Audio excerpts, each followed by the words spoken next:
जय मसीह सब भाइयों बहनों को। तो आज हम सीखेंगे स्पिरिचुअल वॉरफेयर, आत्मिक लड़ाई क्या होती है। और ये मेरा पहला वीडियो होगा आत्मिक लड़ाई के ऊपर। हम जानेंगे 1 बाय 1 स्टेप से कि आत्मिक लड़ाई कैसे की जाती है और कैसे हम शैतान को हरा सकते हैं। आज से बहुत साल पहले 2025-2030 साल पहले प्रभु यीशु ने शैतान को तो हरा दिया था क्रूस पर। उसने हमको विक्ट्री दे दी, जैसे रोमन 8:27 पे लिखा हुआ है, हम जयवंत से भी जयवंत हैं। यानी हमारे वो स्टाम्प लगा दी है प्रभु यीशु मसीह ने कि आप किसी लड़ाई को हार नहीं सकते। इसका मतलब ये नहीं हमको लड़ाई नहीं लड़नी है, हमको लड़ाई लड़नी है। और लड़ाई कैसे लड़नी है, क्या होता है, ये हमको खुद पता करना पड़ेगा। मैं आपको केवल कुछ एग्जाम्पल दूंगा, कुछ उदाहरण बताऊंगा, जैसे आपको पता चले कि आपको किस प्रकार की लड़ाई किस समय लड़नी है और अपनी परेशानियों से आजाद होना है। आपको हर एक परेशानी के पीछे एक दुष्ट आत्मा देखना बहुत जरूरी है। हर एक परेशानी के पीछे एक दुष्ट आत्मा होती है। बाइबल पे आपने पढ़ा होगा कि प्रभु यीशु के सामने एक अंधे को लेकर गए, जिसको प्रभु यीशु ने चंगा किया। फिर प्रभु यीशु मसीह के सामने एक गूंगे को लेकर आए थे। उस गूंगे के बारे में लिखा है बाइबल में, आगे पीछे पढ़ो तो वो कभी नहीं गिरा, ना लौटा, ना उसने कभी ऐसी हरकतें की कि आप आइडेंटिफाई कर पाओ उसके अंदर दुष्ट आत्मा थी।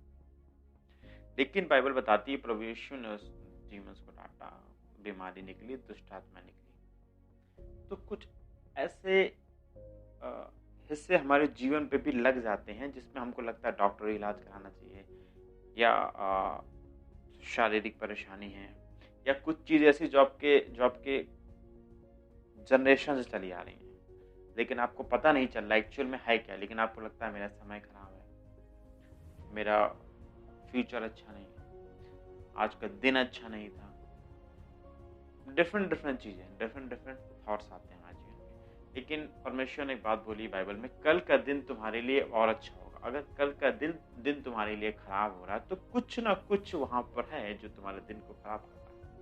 आप देखो, अब्राहम भी परमेश्वर का दास था। 90 प्लस में जब वो हुए तब उनकी औलाद हुई। सेम उनके जब बेटे थे तो उनके बेटे को भी 20 प्लस हो गया शादी के बाद, फिर उनकी औलाद हुई। तो लेकिन उनका बच्चा निरंतर प्रार्थना करता रहता था, क्योंकि वो स्पिरिट जो अब्राहम की वाइफ को थी, सेम स्पिरिट अब्राहम की बहू को भी थी। जबकि आप देखो, अब्राहम का जो भी दास था वो परमेश्वर की इच्छा से गया, उसने जैसा परमेश्वर से बोला वैसे ही हुआ।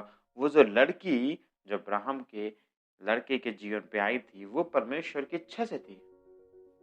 परमेश्वर की इच्छा के आने के बाद भी उसे 20 से 22 साल लग गए, 20 प्लस लग गए उनको एक पहली संतान पाने में। क्यों? क्योंकि वो डीमन जो उनके पिता में थी, वो डीमन उसके जीवन पे भी कार्य कर रहा था।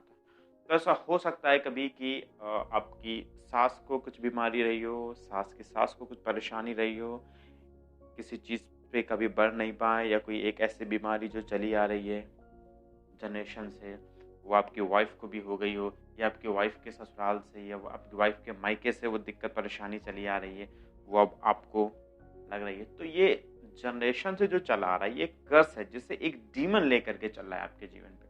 आप मसीह हो, बाइबल पढ़ते हो, प्रार्थना करते हो, लेकिन वो डीमन आपके जीवन से नहीं निकल रहा, वो कर्स अभी भी आपके साथ लगा है। तो अब हमें उस कर्स को ही निकालना है आपके जीवन से, बाइबल के वचन के जरिए, होली स्पिरिट की सहभागिता से और प्रभु यीशु मसीह के लहू से हम उस चीज को अपने जीवन से बाहर निकाल सकते हैं। अब उसके लिए हमको स्पिरिचुअल वॉर में जाना होगा, आत्मिक लड़ाई पे। हमें देखो, हमारी लड़ाई मांस और लहू से तो है नहीं है। ना हमको अपने भाई से लड़ना है, ना हमको अपनी माँ से लड़ना है, ना हमको अपनी सास से लड़ाई करनी है। हमको लड़ाई करनी उन आत्माओं से, उन हवा पे उड़ने वाली दुष्ट आत्माओं से जो हमारे जीवन पे ये परेशानियों को डाले हुए हैं। तो आज हम उसके बारे में सीखेंगे। सबसे पहला स्टेप हमारा अपने माइंड को सीखना, रिन्यू योर माइंड। तो उसके लिए हम चलेंगे रोमियो की बुक चैप्टर 12 के वर्स 2 में। तो वहां पर लिखा हुआ है, इस संसार के सदृश न बनो, परंतु तुम्हारे मन के नए हो जाने से तुम्हारा चाल चलन भी बदलता है, जिससे तुम परमेश्वर की भली और भावनी और सिद्ध इच्छा अनुभव से मालूम करते हो। यानी हम अनुभव लेते हैं परमेश्वर की भली भावनी सिद्ध इच्छा का। यानी माइंड ही हमारा परमेश्वर की अच्छी अच्छी चीजों को पकड़ता है। अब जब माइंड के थ्रू परमेश्वर हमारे जीवन पर कार्य करता है, वो चीजों को एक्टिवेट रखता है, तो डेफिनेटली शैतान भी उसके अपोजिट करेगा। तो शैतान भी आपको माइंड को पकड़ेगा, लेकिन वो नेगेटिव थॉट्स, नेगेटिव चीजें आपके जीवन पे लेकर के आएगा। जैसे परमेश्वर कहता है इस संसार से दूर रहो, लेकिन अपने दिमाग को बदल लो और अपने दिमाग को रिन्यू करो। अब बाइबल पे प्रभु यीशु मसीह ने बोला हुआ है कि जब आपका बैप्टिज्म हो जाएगा, देन आप नई जनरेशन, यानी प्रभु यीशु मानने के बाद आपका नया जीवन हो गया। पुराना जीवन आपको छोड़ देना है, वो भूल जाना है। तो ऐसी बहुत सी चीजें जो हमारे दिमाग पर हैं, जो हमारे अगेंस्ट है, हमें उनसे बचना है। ये बहुत जरूरी है अपने माइंड को रिन्यू करना। तो हमको वो चीजें जो हमारे जीवन पे पास्ट में हो चुकी हैं, जिनसे हमको कभी प्रॉफिट नहीं हुआ, जिन चीजों को सोच करके हम परेशान होते हैं, शैतान उन चीजों को हमारे जीवन पर लेके आएगा। उन लोगों को, जिन लोगों से हमें कष्ट होता है, हमें परेशानी होती है, शैतान उन चीजों को तुम्हारे जीवन पर लेके आएगा, उन लोगों को तुम्हारे जीवन पर लेकर के आएगा। क्योंकि वो जानता है कि अगर उसने तुम्हारे माइंड को कैप्चर कर लिया, तो उसने तुम्हारे पूरे जीवन को कैप्चर कर लिया। अब ये बहुत इंपॉर्टेंट है हमको समझना कि हमने अपने दिमाग को होली स्पिरिट के हाथ में दे रखा है या डीमन के हाथ में दे रखा है। तो हमारे माइंड का जो रिमोट कंट्रोल है वो किसके हाथ में है, होली स्पिरिट या डीमन? ये जो माइंड पे जो हार्ड डिस्क लगी हुई है, जिसपे सब कुछ स्टोर होता है, ये परमेश्वर ने बनाया हुआ है। लेकिन इसका ओनर कौन है? आप, शैतान या गॉड? आपको बहुत इंपॉर्टेंट इस चीज को जानना। अगर आप उसके ऑनर हो तो शैतान आपको कैप्चर करने वाला है। लेकिन अगर उस हार्ड डिस्क का ऑनर जीसस है, होली स्पिरिट उसको ऑपरेट करता है, तो डेफिनेटली शैतान आपको कैप्चर करने वाला नहीं। आपके पास 25 से 30 सेकंड होते हैं अपने दिमाग को बदलने के लिए। आप जब कोई चैनल चला रहे हो, कोई कुछ एक गंदा सा गाना आ जाए, गंदी सी मूवी आ जाए, तो आपके साथ बच्चे बैठे, तुरंत तुरंत ही आप रिमोट का बटन प्रेस करोगे और डेफिनेटली आप उस चैनल को चेंज कर दोगे। आप 10 सेकंड में नहीं लोग उसको चेंज कर दोगे। आपके दिमाग को 10 सेकंड में नहीं लगने चाहिए उस थॉट को चेंज करने के लिए। अगर आपके दिमाग में कोई ऐसा थॉट आ रहा है जिससे आप नेगेटिव में रहे हैं, जिससे आपके जीवन पे बुरी चीजें हो चुकी हैं, वो थॉट आपके जीवन पे लाएगा शैतान। तो जब भी कुछ ऐसा थॉट आपके जीवन पे आ रहा हो, जिससे आपको दुख होता हो, परेशानी होती है, डिप्रेशन पे जाते हो, या आपको बोले सुसाइड कमिट कर लो, एक चीज जो आपको बार बार प्रेशर दे रही, सुसाइड कमिट कर लो, एक चीज जो आपको बार बार प्रेशर दे रही कि गाली बको इन लोगों को, एक चीज जो आ रही है आपके दिमाग में जो आपको बार बार प्रेशर दे रही है कुछ गलत करने की, तो वो चीज परमेश्वर की ओर से है, दैट्स मीन वो शैतान की ओर से। आपको उसी वक्त उस चीज को कैंसिल करना है प्रभु यीशु मसीह के नाम से। परमेश्वर पिता जब इजरायलियों को आजाद करके लाए थे और मूसा नहीं रहे थे, तो उनके बाद जिसको परमेश्वर ने चुना था, उनसे जॉर्डन नदी पे परमेश्वर ने बोला था यहाँ से आप 8 पत्थर उठा लो और ये पत्थर उस चीज की गवाही देंगे कि मैंने तुम्हारे जीवन पे क्या क्या चमत्कार किए। तो परमेश्वर उस चीज को उनको दिखाना चाहता था, एक पॉजिटिव चीज जो उनके जीवन पे चमत्कार किए थे। कोई नेगेटिव चीज परमेश्वर उनको नहीं दिखाना चाहता था। दैट्स मीन जो भी नेगेटिव थॉट आते हैं वो कहाँ से आते हैं? शैतान की ओर से। अगर परमेश्वर को ये दिखाता है कि तुमको 400 साल तक इजिप्टियों ने कैद कर रखा, तुम्हें मारा, ये सब किया, तुम्हारा जीवन ऐसा था वैसा था, तो अगर वो आगे भी उनके बच्चे, आगे वाली जनरेशन इस चीज को सोचती, तो शैतान उनके दिमाग को कैप्चर करता, वो कभी भी प्रॉमिस लैंड पे नहीं पहुंच पाते। और उनमें से बहुत से लोग जो थे वो उस प्रॉमिस लैंड पे नहीं पहुंच पाए, बीच में ही खत्म हो गए। लेकिन आप और हम ऐसे नहीं हैं, क्योंकि हमारे बीच में परमेश्वर खुद आया, हमारे लिए अपने बच्चे को बलि चढ़ाया और हमको बहुत स्ट्रॉन्ग, मजबूत और पावर दे के गया, जिसका नाम है होली स्पिरिट। वो हमारे साथ रहता है, वो हमारे माइंड को रिन्यू करता है। कोई भी पुराना थॉट जिससे आपको कष्ट हो रहा है, आपको परेशानी हो रही है, आपको उस थॉट को तुरंत ही कैंसिल करना, अपने माइंड को चेंज करना है। इन 20 सेकेंड, इन 30 सेकेंड कुछ भी नेगेटिव है आपको चेंज करके तुरंत पॉजिटिव दिमाग में लेके आना है। ये आप ही कर सकते हो, कोई नहीं कर सकता। ये आपको ही करना है। और जब आप होली स्पिरिट से बोलोगे, जब आपके दिमाग को ऑपरेट करेगा, तो वो करेगा। ये सबके जीवन पे होता है कि नेगेटिव थॉट आते हैं। जब नेगेटिव थॉट आते जाते हैं तो आप डिप्रेशन पे जाते हो। डिप्रेशन पे जाओगे, मेडिसिन खाओगे और डिप्रेशन पे जाओगे। धीरे धीरे एक सुसाइडल थॉट आएंगे, परेशानियां आएंगी, फिर आप उन चीज़ों से बाहर निकलने में आपको बहुत परेशानी होगी। लेकिन परमेश्वर कभी नहीं चाहता उसका बच्चा आत्महत्या करके मरे, डिप्रेशन पर है, परेशान है। लेकिन हम तब होते हैं जब डीमन हमारा दिमाग को कैप्चर करता है। तो अगर कभी कुछ ऐसा तो आपको इस डीमन के खिलाफ डेली प्रार्थना करनी है, डेली इस डीमन को नाटना है, बाहर निकालना। अगर आप इसके आगे पढ़ो तो देखिए बाइबल क्या बताती है, तुम्हारा चाल चलन भी बदलता जाता जिससे तुम परमेश्वर की भली भावनी और शुद्ध इच्छा अनुभव से मालूम करते हो। हमको अपना चाल चलन भी बदलना है। ये बहुत इंपॉर्टेंट है कि हमारे आसपास का एटमॉस्फेयर कैसा है, हमारे आसपास के लोग कैसे, हम किन लोगों के बीच में बैठते हैं उठते हैं। हमेशा पौल ने भी बाइबल पे लिखा हुआ कि मसीहियों के साथ संगति करो।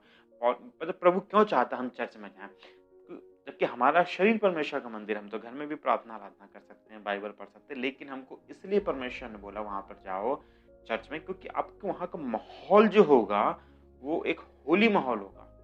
वहां पे जो लोग आएंगे मोस्टली होली लोग आएंगे।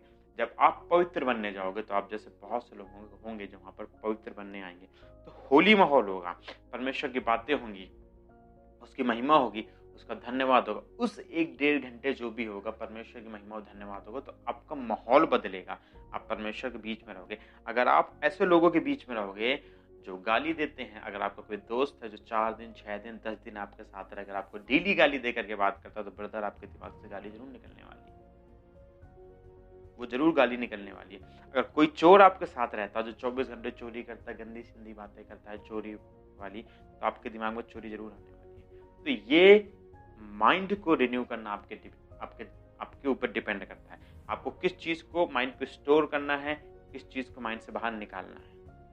तो ऐसी कभी भी चीज आपके जीवन पे हो तो मैं तो बोलूंगा उन चीजों पे पर्दा डाल के पीछे खिसका दो प्रभु यीशु के नाम से और आगे बढ़ जाओ। ऐसी चीजों से बचो।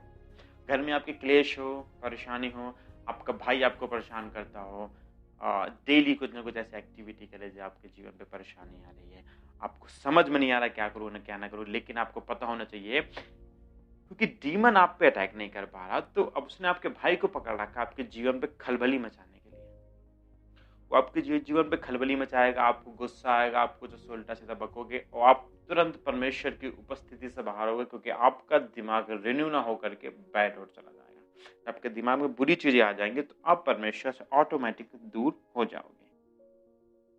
अब इसके आगे अगर हम पढ़ते हैं तो बाइबल में लिखा हुआ है, क्योंकि मैं उस अनुग्रह के कारण जो मुझे मिला है तुम में से हर एक को कहता हूँ कि जैसा समझना चाहिए उससे बढ़कर कोई भी अपने आप को ना समझे, पर जैसा परमेश्वर ने हर एक को विश्वास परिणाम के अनुसार बांट दिया है वैसे ही सुबुद्धि के साथ अपने को समझे। जैसा क्योंकि जैसे हमारी एक देह में बहुत से अंग हैं और सब अंगों का एक ही सा काम नहीं, वैसे ही हम जो बहुत हैं मसीह में एक देह होकर आपस में एक दूसरे के अंग हैं। तो क्या कहना चाहती है बाइबल, हमारे 2 पैर हैं, 2 हाथ है, नाक है, कान है, सबका काम अलग अलग है, लेकिन सब किसके अधीन है, शरीर के अधीन है।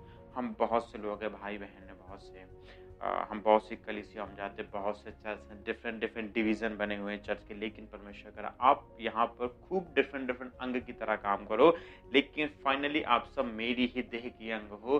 तो आप मेरे ही कहने पर, मेरे ही वचन पर आपको चलना है। ऐसा नहीं कि आपका अलग नियम है, आपका अलग नियम है, उनका अलग नियम है। परमेश्वर ये नहीं कहना चाहता, परमेश्वर चाहता है सब मिलजुल कर सही तरीके से चलें। और इसके आगे हम देख सकते हैं इफिसियंस 4 और वर्ष 22 में लिखा है कि तुम पिछले चाल चलन के पुराने मनुष्यत्व को जो भरमाने वाली अभिलाषाओं के अनुसार भ्रष्ट हो जाता है उतार डालो और अपने मन के आत्मिक स्वभाव में नए बनते जाओ। देखो परमेश्वर ने यहाँ पर भी इसी चीज का जिक्र किया हुआ है कि आप पहले क्या थे क्या नहीं थे, क्या आपका जीवन था क्या नहीं था, किस स्थिति से किस परेशानी से आप निकले, आपको भूल जाना है। आपको नया जीवन में नए तरीके से अपने दिमाग को रिन्यू करना है और आत्मा में रिन्यू करना है, क्योंकि जब पुरानी चीजें आपके दिमाग से निकलेंगी, वो पास्ट जिसमें आपको बहुत दुख हुआ परेशानी हुई, जब आपके दिमाग से निकलेगा तो शैतान फिर आप पे अटैक नहीं कर पाए, क्योंकि आप रिन्यू होकर के स्ट्रांग होकर के परमेश्वर में आगे बढ़ते जाओगे और चलते जाओगे। अब फिलिपियों की बुक देखते हैं 4 का अगर हम 6 पढ़े तो लिखा हुआ किसी भी बात की चिंता मत करो, परंतु हर एक बात में तुम्हारे निवेदन प्रार्थना और विनती के द्वारा धन्यवाद के साथ परमेश्वर के सम्मुख उपस्थित किए जाएं। तब परमेश्वर की शांति जो सारी समझ से परे है तुम्हारे हृदय और तुम्हारे विचारों को मसीह यीशु में सुरक्षित रखेगा। तो अब हमको हृदय अपने अपने हृदय के और अपने विचार जो दिमाग में जो हमारे आते हैं उनको सुरक्षित रखना। तो हमको क्या करना है? किसी भी बात की हमको चिंता नहीं करनी। अगर हम परेशानी में रहेंगे तो परमेश्वर कहता है किसी भी बात की चिंता मत करो, परंतु हर एक बात में तुम्हारे निवेदन, प्रार्थना, विनती के द्वारा धन्यवाद के साथ परमेश्वर के सम्मुख उपस्थित किए जाए। किसके सम्मुख? परमेश्वर के सम्मुख। तो आप सुबह उठ करके अगर परमेश्वर के आगे अपनी प्रार्थनाएं रखोगे, धन्यवाद करोगे, हर एक परेशानी प्रभु यीशु के सामने रखोगे तो डेफिनेटली आप आजाद होने वाले। आपके माइंड को शैतान तभी पकड़ सकता है जब आपके पास चिंता है, परेशानियां हैं, दिक्कतें हैं, आप पुराने थॉट्स को लेके आ रहे हो, आप छोटी छोटी बातों में सोच रहे हो, बार बार उन बातों को सोचोगे तो आपको परेशानी आने वाली। और एक ह्यूमन होने के नाते आपने सबने हम सब ने अनुभव किया है, हमारे दिमाग में जब परेशानी आती है तभी हमारे मुंह से अपशब्द निकलता है। अगर हम खुश हैं, हमें किसी बात की चिंता नहीं है, तो हमारे दिमाग में कुछ भी अपशब्द नहीं आने वाला, नहीं निकलने वाला, ना ही हम किसी को गलत बोलने वाले। उसी बात को परमेश्वर यहाँ पर कहना चाहते हैं कि किसी भी बात की चिंता मत करो। प्रभु यीशु ने बोला अपनी चिंता मुझे दे दो, मैं तेरा सारा बोझ उठा लूंगा। तो हमको अपनी चिंता प्रभु यीशु को देनी है, वो हमारा सारा बोझ उठा लेगा और हमको बोझ से आज़ाद रहना है। हमको अपने दिमाग में प्रेशर नहीं देना, हमको माइंड को खाली नहीं करना, हमको माइंड पे परमेश्वर का वचन रखना है। हमको परमेश्वर का वचन पता होना चाहिए किस स्थिति में क्या वचन बोलना है। अगर हमको पता है तो याद है कि शैतान आपके साथ खेल नहीं सकता। जैसे उसने प्रभु यीशु के दिमाग से खेलने की कोशिश की। बाइबल पे जब परमेश्वर प्रभु यीशु 40 दिन के लिए परीक्षा में गए थे तो शैतान उनके सामने नहीं खड़ा था, उनके दिमाग में वो थॉट्स को ला रहा था और प्रभु यीशु ने हर एक बात का जवाब बाइबल से दिया। जो भी उसने बोला उसका अच्छा सा जवाब प्रभु यीशु ने बाइबल से दिया। तो वर्ड ऑफ गॉड बहुत जरूरी है। अगर बाइबल का वचन आपके दिमाग में, मेडिटेशन बहुत इंपॉर्टेंट है। आप डेली मेडिटेट करो वचन को, एक वचन पढ़ो दिन में, उसको मेडिटेट करो 6 बार 7 बार रट लो। और आपको याद होना चाहिए किस स्थिति में किस वचन को बोलना है। और मैं फिर बता रहा हूँ, होली स्पिरिट आपको वचन याद दिलाता है। ये परमेश्वर ने मुंह से बोला हुआ। प्रभु यीशु के पवित्र आत्मा आएगा और तुमको उन वचनों को भी याद दिलाएगा जो तुम्हारे दिमाग में स्टोर हो गए, उन वचन को निकाल के याद दिलाएगा। तो बहुत जरूरी है अपने आप को समर्पित करना और हमको परमेश्वर के आगे धन्यवाद के साथ हर विनती को ले जाना है। तभी वो हमारे हृदय को, मन को प्रभु यीशु में सुरक्षित रखेगा। हमको डीमन से बोलना है सुन, मेरे पास प्रभु यीशु का लहू है, उसके वचन है और मैं सुरक्षित हूँ। और उसको डेली मारना है प्रभु यीशु मसीह के नाम से। और इसके अगर आगे हम पढ़ते हैं, इसके 8 वर्ष में तो लिखा हुआ, इसलिए हे भाइयों, जो जो बातें सत्य हैं और जो जो बातें आदरणीय हैं और जो जो बातें उचित हैं और जो जो बातें पवित्र हैं और जो जो बातें सुहावनी हैं और जो जो बातें मन भावनी, अर्थात जो भी सद्गुण और प्रशंसा की बातें, उन पर ध्यान लगाया करो। यानी हमें हर एक चीज जो हमको पॉजिटिव करती है, हमें उस बात पे ध्यान लगाना है। बाइबल पे लिखा हुआ हर एक शब्द हमको पॉजिटिव करता है ब्रदर, हमको उस पर ध्यान लगाना है। बाइबल पे लिखी हुई स्टोरियां, इनकी कहानियां, इतिहास लिखा हुआ हमको पॉजिटिव करता है, हमको उस पर ध्यान लगाना है। कहाँ से हमको पॉजिटिविटी मिलती है, उन पर ध्यान लगाना है। जब मसीहियों के बीच में रहेंगे, अच्छे मसीहियों के बीच में रहेंगे, वो हमको पॉजिटिव वर्ड देंगे, उन पर ध्यान लगाना है। सबसे इंपॉर्टेंट होली स्पिरिट पॉजिटिव, जिस पे हमको ध्यान लगाना है, हमको विचार करना है, हमको बात करनी, वो आपको हर समय पॉजिटिव रखेगा। और उससे बड़ा पॉजिटिव प्रभु यीशु ने बोला, ना मैं तुम्हें कभी छोड़ूंगा, ना मैं तो तुम्हें कभी त्यागूंगा। एक नोट आप ले लो, एक कागज का नोट ले लो, 2000 के नोट को बुरी तरह से मुट्ठी पे जकड़ के उस पर स्केच कर दो, कुछ भी लिख दो उल्टा सीधा। आप दुकानदार के पास लेकर के जाओगे तो वो एक बार कह सकता है, एक बार क्या, वो बोलेगा ही इस नोट को मैं नहीं लूंगा, इस पर तो रंग लग गया है, आपने पूरा इस पे स्केच कर डाला हुआ है, ये नोट फट गया है, परेशान हो गया। हो सकता है शैतान ने आपके जीवन को ऐसा कर रखा हो, आपको लगता हो मैं तो बेकार हूँ, मैं बेगारा हूँ, मैं कुछ नहीं कर सकता, मुझसे कुछ नहीं होगा, मैं तो हारा हुआ हूँ, मेरा पास्ट गंदा, मेरा फ्यूचर गंदा हो रहा है, मेरे पास पैसा नहीं है, मेरे पास नौकरी नहीं है, मेरे पास जॉब नहीं है, मेरे घर में परेशानी है, कुछ आज़ादी नहीं मिल रही है, ये नहीं हो रहा। मैं प्रार्थना करता हूँ सब कुछ। और वो नोट को जब आप बुरी तरह से बर्बाद करके फेंक दोगे तो नोट दुकानदार के काम का नहीं होगा, आपके काम का नहीं होगा। और शैतान आपसे बोलेगा तू किसी के काम का नहीं। लेकिन आप याद रखना, प्रभु कहता है तू मेरे काम का है, तू मेरे काम। क्यों? क्योंकि मैंने तुमको खरीदा है अपने लहू से। तुम मेरे काम के हो। फिर भी जीसस बोलेगा नहीं नहीं तुम मेरे काम के हो, अपनी ज़िंदगी बर्बाद मत कर, मैं तुझे ऊँचा करूँगा। ये प्रभु यीशु कहता है। शैतान आपके दिमाग में डालेगा तू किसी लायक नहीं, मर जा, तुझसे कुछ नहीं होगा, लेकिन प्रभु बोलेगा नहीं नहीं तू बहुत काम के लायक है, मैं तुझे ऊँचा उठाऊँगा और प्रभु तुम्हें तो परमेश्वर के लिए तुम बहुत बड़े हो, तुम बहुत महान हो। जितना बड़ा मैं हूँ उतने बड़े तुम हो। जितने बड़े पॉल दीनगर जो यहाँ पर जीसस कॉल मिनिस्ट्री चलाते हैं उतने बड़े आप हो। उसके लिए सब बच्चे बराबर हैं। आप अगर गड्ढे में गिरे हो तो आपको हाथ देने जरूर आएगा प्रभु यीशु। उसने बोला हुआ है मैं उनके लिए आया हूँ जो बीमार है। अगर आप बीमार हो, परेशान हो, दुष्ट आत्मा परेशान करते हो, ध्यान रखो प्रभु आपके लिए आया है। उसी वक्त आपके जीवन पे प्रवेश कर रहा है। आप देखिए, महसूस करेंगे इस वचन के बाद, उसी वक्त आपके जीवन पे प्रवेश कर रहा है। अपने माइंड को बदलो और परमेश्वर की उपस्थिति आपके जीवन पे उतरेगी और शैतान आपके जीवन से बाहर निकलेगा। अब अगर हम और गहराई में जाएं तो 2 कुरिन्थियन का अगर हम पढ़ें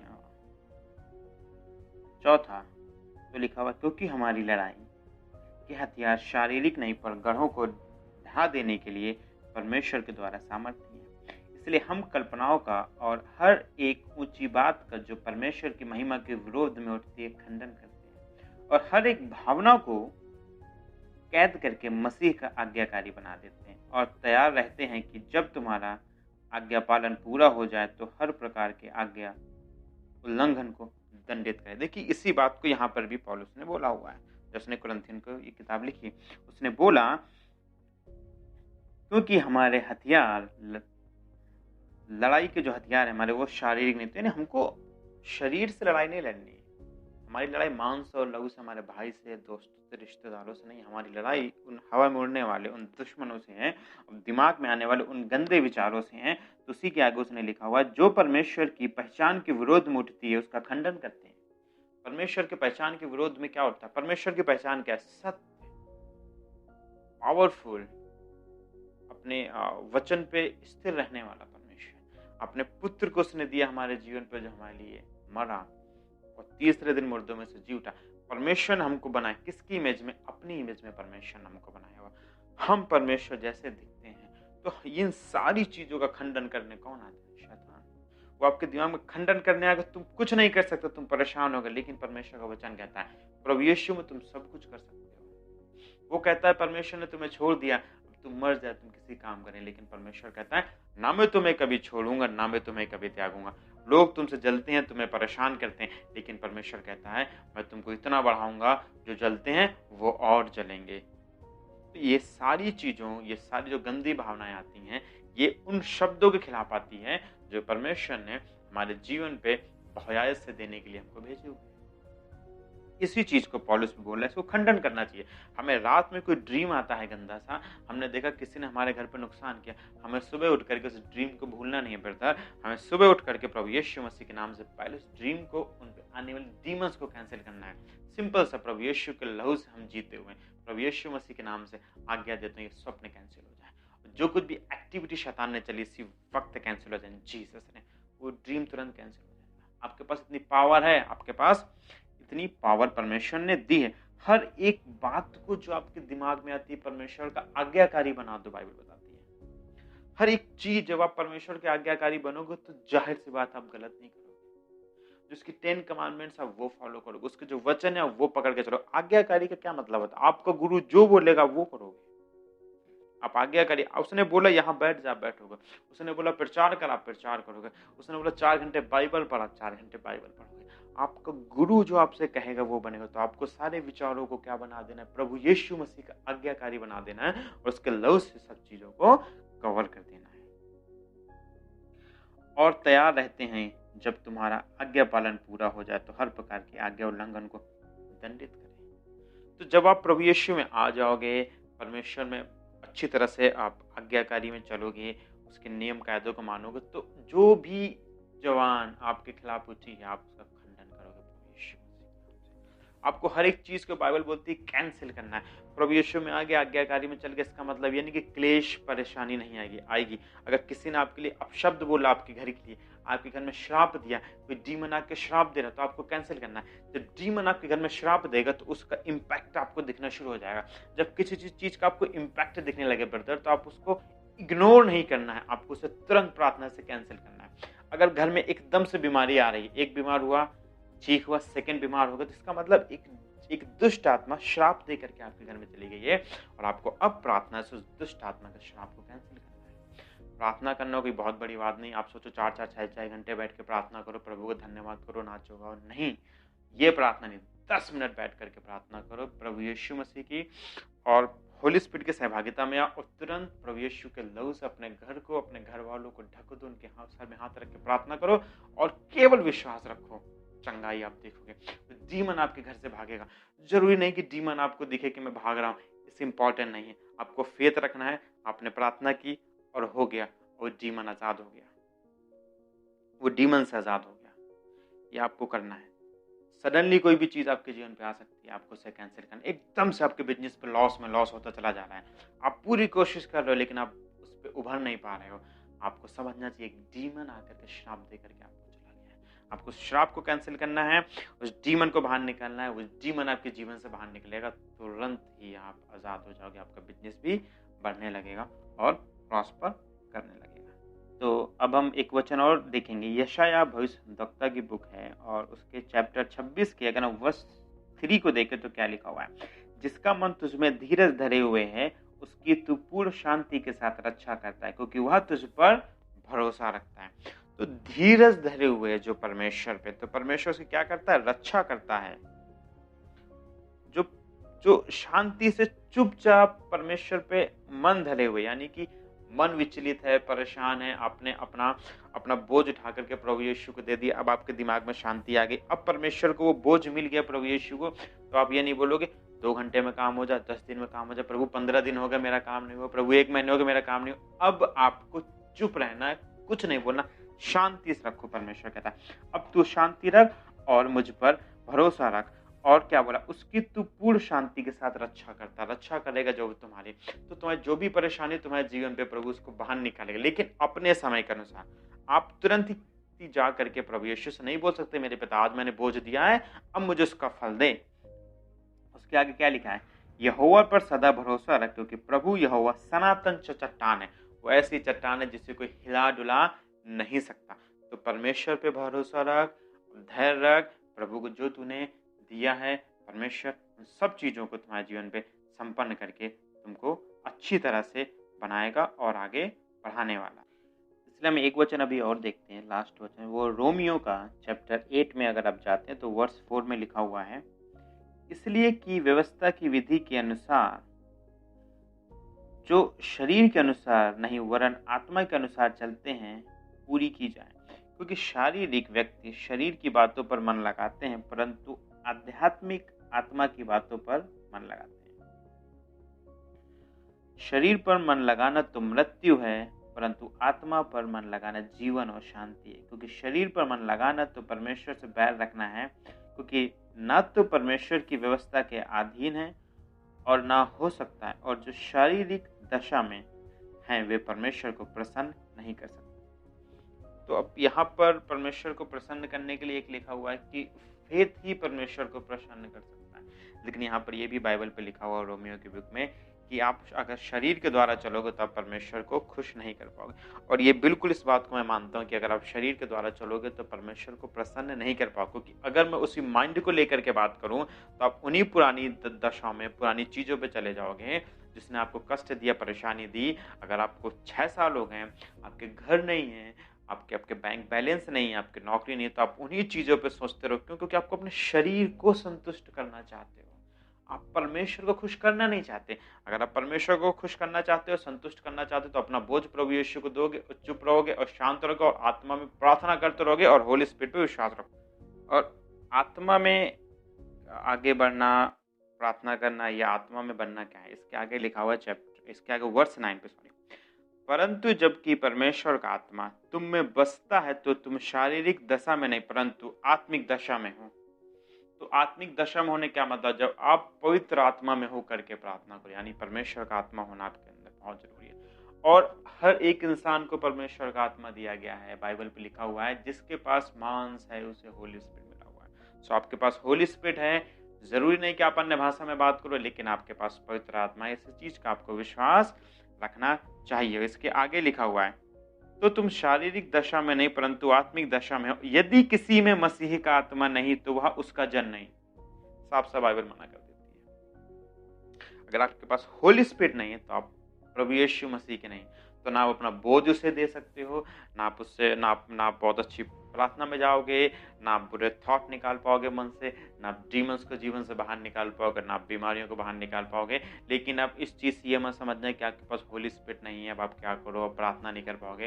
परमेश्वर ने सबको पवित्र आत्मा दिया है, सबको पवित्र आत्मा दिया, इंक्लूडिंग मी। आप सबको होली स्पिरिट दिया हुआ है। जितने भी मनुष्य इस दुनिया में रहते हैं उसने सबको पवित्र आत्मा दिया हुआ है, लेकिन वो समझ नहीं पाते हैं कि होली स्पिरिट मेरे पास है कि नहीं है। हमारे जब मैं मसीह में नहीं था, मसीह के बाहर था, तब भी जब मैं कोई भी गलत काम करता था, कुछ भी करता था, तो जब मैं उस गलत काम को कर दिया करता था, उसके बाद एक होली आत्मा मुझे आके बात करता था कि जो आपने किया क्या ये सही है?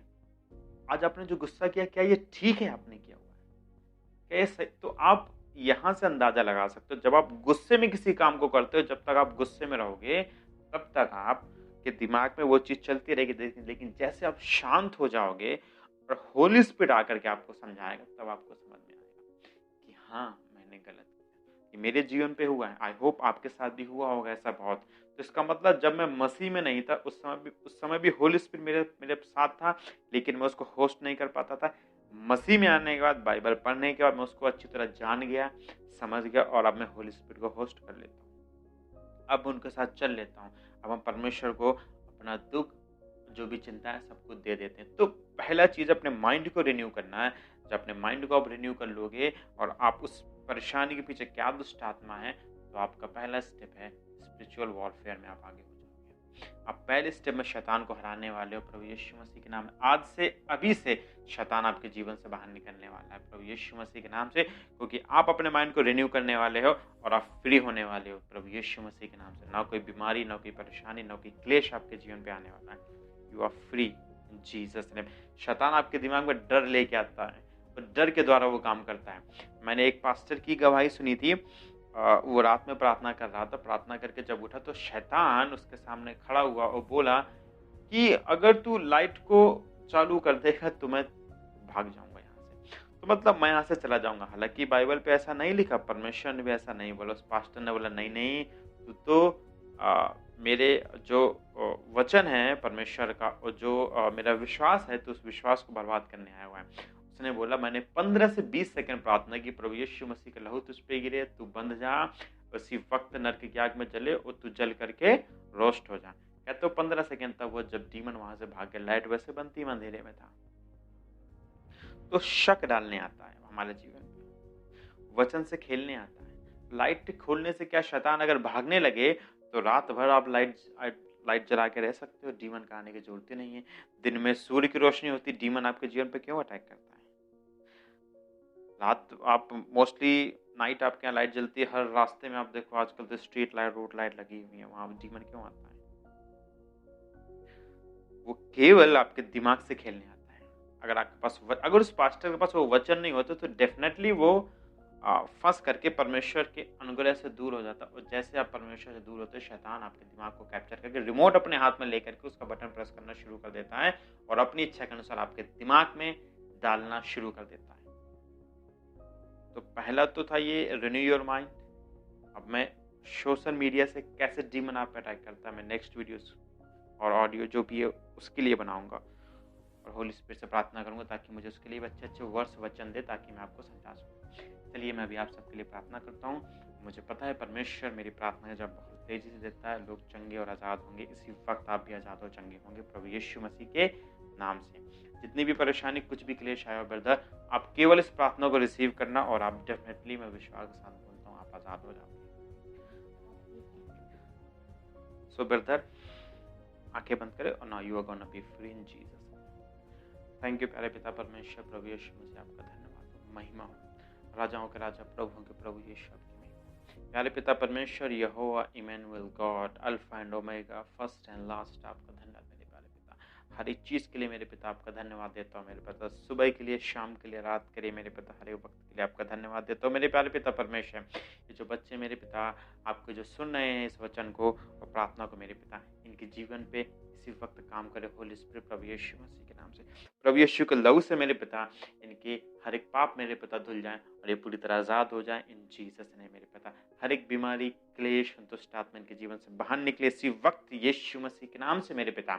इसी वक्त होली स्पिरिट आप इनको छुए और भर जाए इन जीसस ने मेरे पिता। इसी वक्त ये अन्य भाषा में बात करे और दर्शन देखे इन जीसस ने मेरे प्यारे पिता परमेश्वर। आपके लहू से मेरे पिता इनके दिमाग को साफ कर देता हूँ और जो रिमोट शैतान के हाथ में है इसी वक्त आज्ञा देता हूँ उनके हाथ से हटे और होली स्पिरिट के हाथ में आ जाए इन जीसस ने। शैतान तुझ पे आग बरसे, Holi spirit fire fire fire करे डीमन पे, आग बरसे प्रभु यीशु का लहू से मेरे पिता। दुष्ट आत्मा इसी वक्त जले, इनके घर से बाहर निकले इन जीसस ने मेरे पिता। इनके पूरे परिवार से बाहर निकले इन जीसस ने मेरे पिता। अगर इनके बिजनेस पे किसी भी आपत्ति या दुष्ट आत्मा का प्रभाव है, आज्ञा देता हूँ यीशु के नाम से बाहर निकले। Fire fire Holi spirit, fire से लहू से यीशु मसीह के जल और नरक में बंद जाए इन जीसस ने मेरे पिता। सारी डीमंस को बांध देता हूँ मेरे पिता जिनके खिलाफ खड़ी हैं। हर एक जादू टोने की शक्ति को आज्ञा देता हूँ यीशु मसीह के लहू से कैंसिल हो जाए। हर एक बुरी आत्मा जिनके जीवन पर कार्य करती है, आज्ञा देता हूँ यीशु के लहू से कैंसिल हो जाए। हर एक परेशान करने वाली आत्मा इनके जीवन से बाहर निकले इन जीसस ने मेरे पिता। हर वो आत्मा जो परमेश्वर की ओर से नहीं, आज्ञा देता हूँ बाहर निकलो 1 मिनट 60 सेकेंड के अंदर, इसी वक्त बाहर निकलो इन जीसस ने। क्योंकि स्वर्ग से दूत चले आ रहे हैं प्रभु यीशु मसीह के नाम से, हजारों दूत पूरी पावर के साथ चले आ रहे हैं प्रभु यीशु मसीह के नाम से। 1 मिनट के अंदर बाहर निकल जाओ डीमंस इनके जीवन से ही प्रभु यीशु के नाम से। स्वर्गदूत इनको घेर लेना और सबको मारना इन जीसस ने मेरे पिता। जैसे स्वर्गदूत इनको मारते रहे उसी के साथ स्वर्ग से पवित्र आग भी बरसती रहे इन जीसस ने डीमंस के ऊपर। सारी दुष्ट आत्मा शक्तिहीन हो जाए इन जीसस ने मेरे पिता। हर एक डीमन जो इनके खिलाफ खड़ा शक्तिहीन हो जाए इन जीसस ने मेरे पिता। इसी वक्त मेरे पिता उनके हर एक औजार पिघल करके मट्टी में मिल जाए इन जीसस ने मेरे प्यारे पिता परमेश्वर। प्रभु यीशु मसीह की जय हो। धन्यवाद प्रभु यीशु के लहू की जय। Thank you Holi spirit. मुझे पता है पावन आत्मा आप इसी वक्त सबके पास मौजूद है और चंगाई और हीलिंग उतर रही इन जीसस ने मेरे पिता। ये आजाद हो रहे हैं पूरी तरह से इन जीसस ने। रिसीव करो चंगाई होली घोस्ट की फायर से फायर से फायर से फायर से फायर से फायर से आग बरसे मेरे पिता तेरे बच्चों के ऊपर, उनको कवर रखे वो आग इन जीसस ने। होली आग उतरे, उनको कवर रखे इन जीसस ने मेरे पिता। वो सामर्थ जो आपके शरीर से निकल के उस 12 वर्ष से जिस स्त्री का लहू बहता था उसको चंगा किया था, सेम सामर्थ इसी वक्त इनके जीवन पे उतरे इन जीसस ने। और वो इनके अंग को जाने और समझे और हील करे इन जीसस ने मेरे पिता। इनके बिजनेस में जहां भी परेशानी, जहां भी दिक्कत है, हील करे इन जीसस ने। इनके घर में रिश्ते नहीं आ रहे, जहां परेशानी, जहां दिक्कत है, हील करे इन जीसस ने। इनको नौकरी नहीं लग रही, बैंक बैलेंस की कमजोरी है, इसी वक्त उस जगह पे वो मेरे पिता सामर्थ काम करे, हील करे, चंगा करे इन जीसस ने। Thank you Holi spirit, thank you प्यारे पिता परमेश्वर। मुझे पता है मेरे पिता आपने सुना, जवाब दे चुके हैं। प्रभु यीशु मसीह के नाम से प्रार्थना मांगी मैंने। थैंक यू, आमीन। जय मसीह।